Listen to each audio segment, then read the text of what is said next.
Good evening to all of our attendees. It is now 6 o'clock. We will begin our presentation. Thank you for joining us this evening. My name is PJ Tubong Banwa, member of the Department of Public Works, operator of the San Diego County Sanitation District. My colleagues and I are here to share information about the Sanitation District and the proposed sewer rate increase. Before we get started with the presentation, I would like to share a few tips of how to engage with us using the Microsoft Teams platform. As you can see on the slide, there's a meeting controls being shown. We have the play button, the pause button, the change of volume. We also have a gear which allows the dynamic closed captioning and language settings that could be changed as well. Also, as part of our engagement with our attendees, we have the Q&A feature where you could type in your questions and our staff and our team will be addressing them as we go along through the presentation.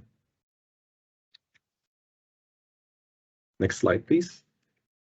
The San Diego County Sanitation District is a special district that provides sanitary sewer service to over 37,000 customers in the unincorporated communities, which are Alpine, Lakeside, Winter Gardens, Spring Valley, East Otay Mesa, Julian, Campo, and Pine Valley.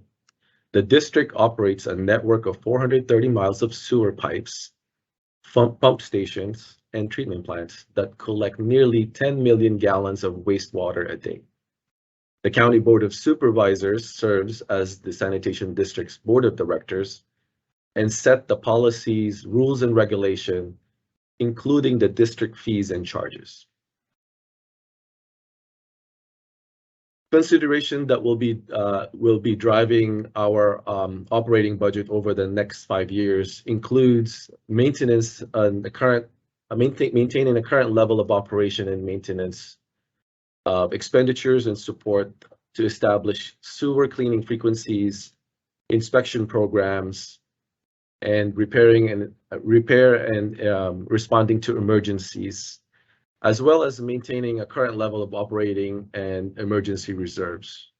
These current levels of service provides the resources required to safely and cost-effectively operate the system over the next 5 years. As we will be expanding upon later in this presentation, the level of funding and rehabilitation for the replacement of our aging infrastructure is based on assessment of a risk of failure to the systems, specifically the pipelines and maintenance hole in our network of our gravity sewer system. Through routine inspections and operation, the risk level is continuously assessed and the level of service adjusted during this 5-year setting process.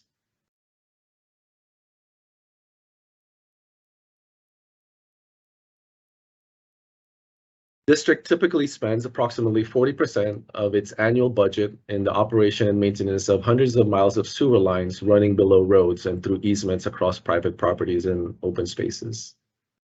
The county crew cleans nearly all sewer lines at least once per year using high-pressure jets, and state-certified operators are responsible for the safe and efficient operation of our county's 3 wastewater treatment plants and large capacity pump stations.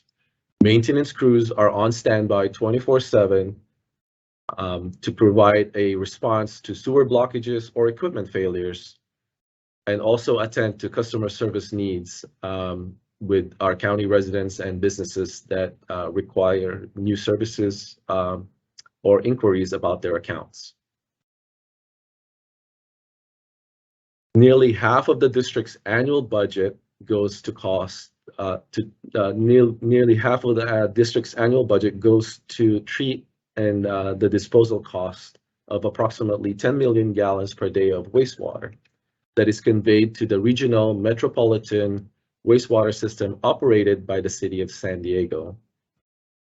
The metropolitan wastewater system collectively treats 160 million gallons per day of wastewater collected from 13 cities and districts throughout the region. And currently, the metro system relies on the city's Point Loma wastewater treatment plant to treat the wastewater and dispose of the treated wastewater into the Pacific Ocean. You see an image of the Point Loma treatment plant there in the slide, as well as a map of the Metro wastewater system shown on the right side. As we will discuss shortly, the pipes and maintenance hold that form the backbone of the sanitation district sewer system are aging and require continuous rehabilitation and replacement to prevent system failures, which can lead to dangerous sewer spills that threaten public health and the environment, and as well as property. The district has historically budgeted approximately 15% of its annual budget for rehabilitation and replacement, and providing numerous contracting opportunities for our local engineers and construction firms in the region. District engineers uses condition assessment data to proactively prioritize rehabilitation and replacement needs to ensure that the improvements that are constructed are cost effectively managed within our long-term and capital improvement program.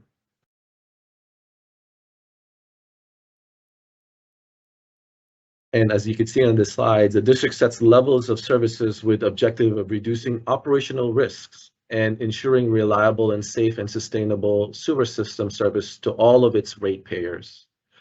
An overarching consideration at the root of all of operational decision is the protection of the public health and environment from sewer overflows. Overflows can be caused by blockages from roots or debris, structural failures, vandalism, or infiltration from stormwater. Overflows not only pose a threat to public health and the environment, but they also cause significant damage to public and private property, which could lead to costly fines from state and federal regulators.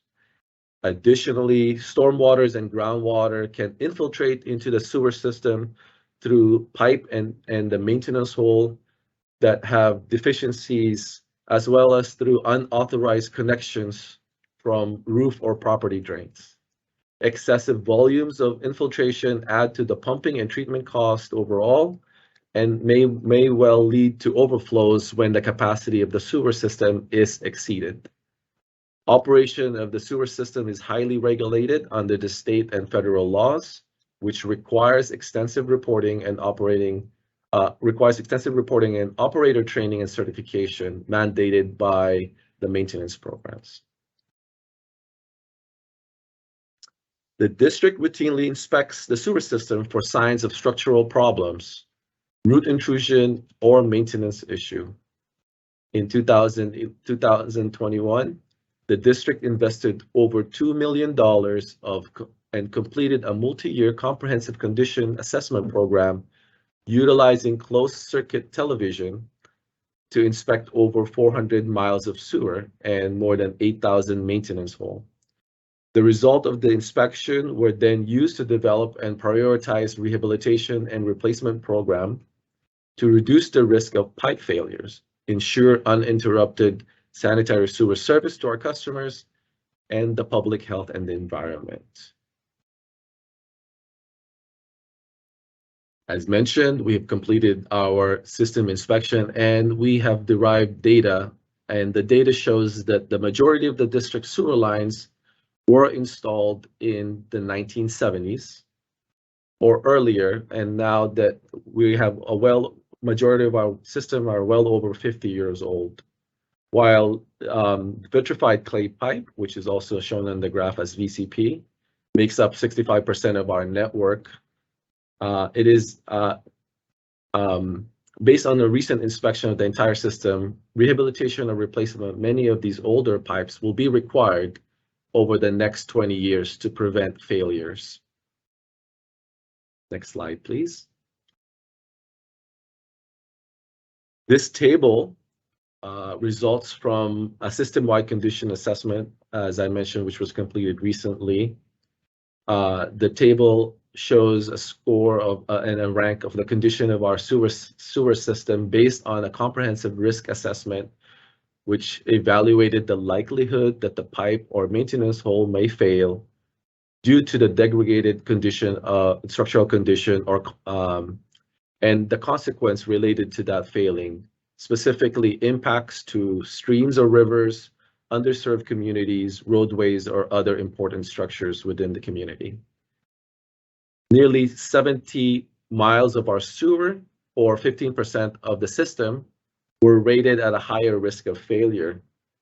And that's shown in this slide under priority number 1 and priority number 2.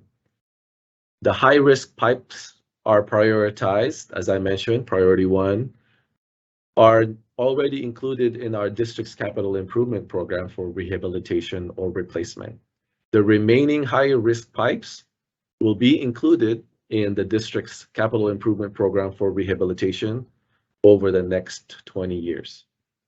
The estimated cost for the replacement for these priority projects are approximately $85 million. Next slide, please. Public Works staff developed an assessment tool to leverage the vast amount of data that we have collected during this inspection program. And based on multiple factors, the tool identified high-risk pipes, as mentioned in the previous slide, that will be considered for construction and inclusion in our capital improvement program.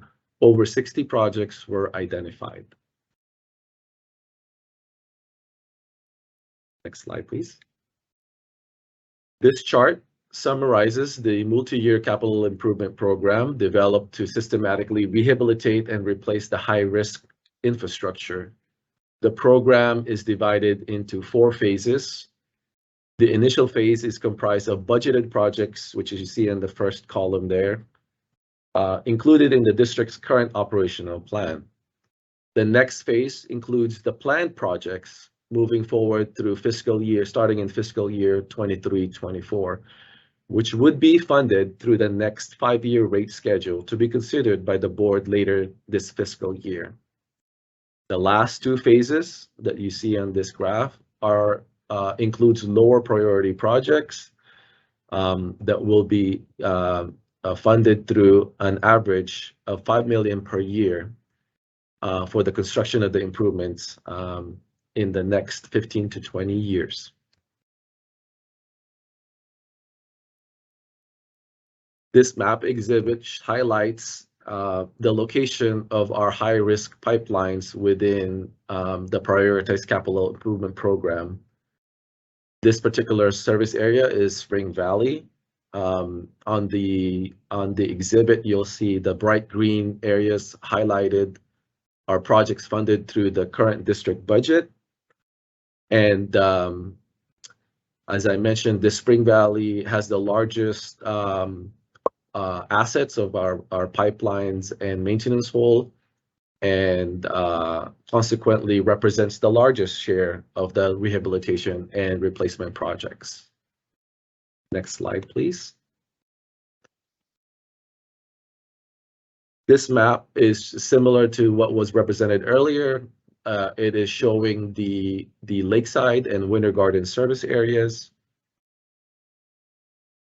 And the next slide is representing the Alpine sewer service area.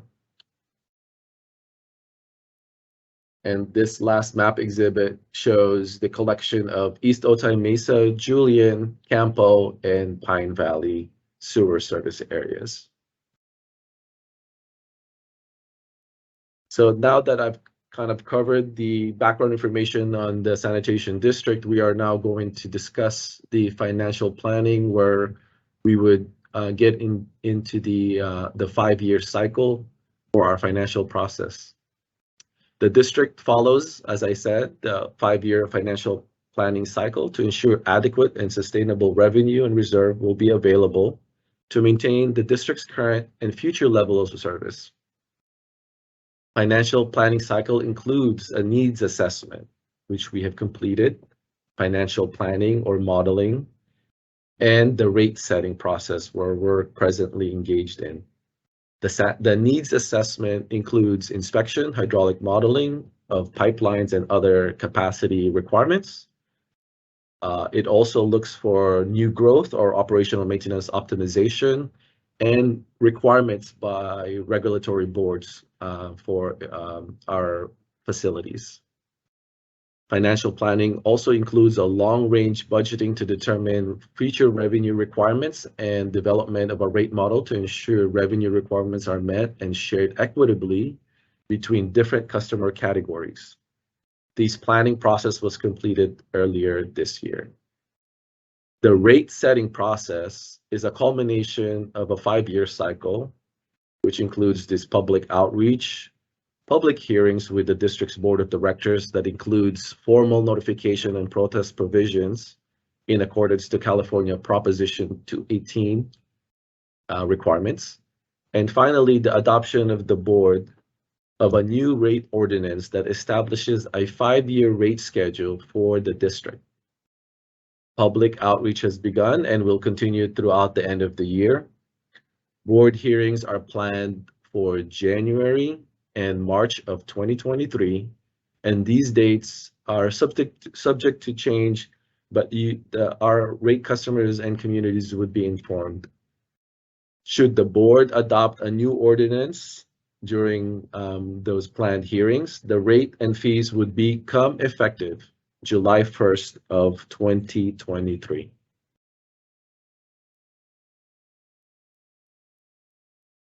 During the district's preparation of the rate model, a long budget rate projection were needed to support the targeted levels of service. And the model included assumptions of future growth, as mentioned earlier. To comply with state rating guidelines, the model developed varying rates for different customer categories to account for actual costs to provide service to each of the customer classifications or sewer categories. Each example the cost to treat given amount of the wastewater generated. For example, a restaurant is higher than the cost to treat a similar volume generated by a car wash. The proposed range of rates, or rather the options being considered by our board of directors in the board hearing to come, is looking at a range from 5% per year to 10.25% per year to support the current levels of service for a long-term operation, maintenance, and administration of the district system. Also, to maintain the current levels to deal with unanticipated operational, regulatory, or contract impacts. The proposed range also provides funding to Priority 1 and Priority 2 rehabilitation and replacement projects included in the district's CIP program, which would be expected to be completed within the 10 to 20-year period. Next slide, please. This slide is a representation that shows the customer categories, some of our customer categories in the sanitation district. Our highest category resides within the residential category. It's made up of approximately about 87% of our customer base. And I'm going to focus on that in particular, just to walk you through this table. The current monthly rate per EDU is $43.08 for our typical single family or multifamily residential unit. And with the options that are being considered, will be considered by the board of directors, a range from as low as additional of $2.38 to approximately $5.40 per month increase will be reviewed by our board of directors. To set a baseline as to where the sanitation district is currently, this table shown in here compares the range of other wastewater agencies within the county region. There are 25 sewer agencies shown on this graph, and the green bar shows the representation as to where currently the sanitation district is at. And the yellow bar shows the option rates that are going to be presented. And the red bar shows you where the average rate is with the region. The average rate of the region, by the way, is over $64 per month. And the proposed ranges or rates that the district is currently showing will still be at the bottom quarter of the region-wide agency's sewer rates. Now, let's talk a little bit about the timeline and the cycle of the development and adoption of these new sewer rates, which would start after the last 5-year rate. The last time the board of directors adopted a 5-year rate was back in 2017. And as we have described, the Department of Public Works staff have completed the needs assessment based on the system-wide inspection and comprehensive risk evaluation. And the result is this 5-year financial plan rate model that we've developed back in 2021. And the use of determining used to determine upcoming revenue requirements to meet the targeted level of service. The rate study, the public outreach, and the board hearing, as I mentioned earlier, the board hearing will be January of 2023 and March of 2023. And should the board adopt the new rate schedule after the hearing in March, the new rates will be effective July 1st of 2023.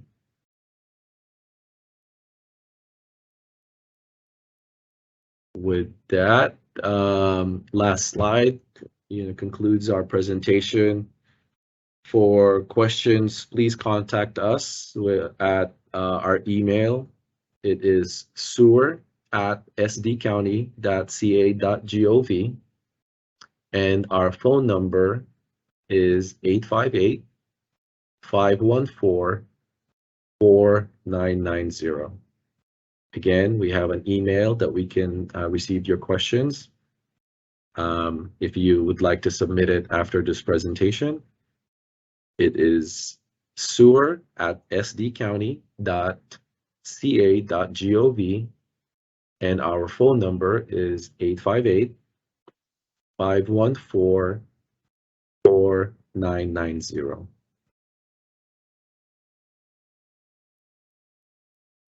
Right. I'm going to now check to see what we have in our Q&A.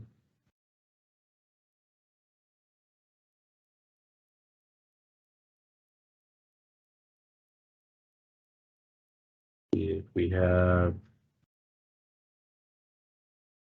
anything that needs on the producer side or my team members.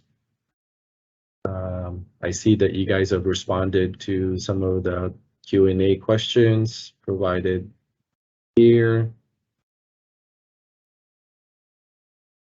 I'm not seeing any other Q&A coming in unless I'm missing it, but yeah.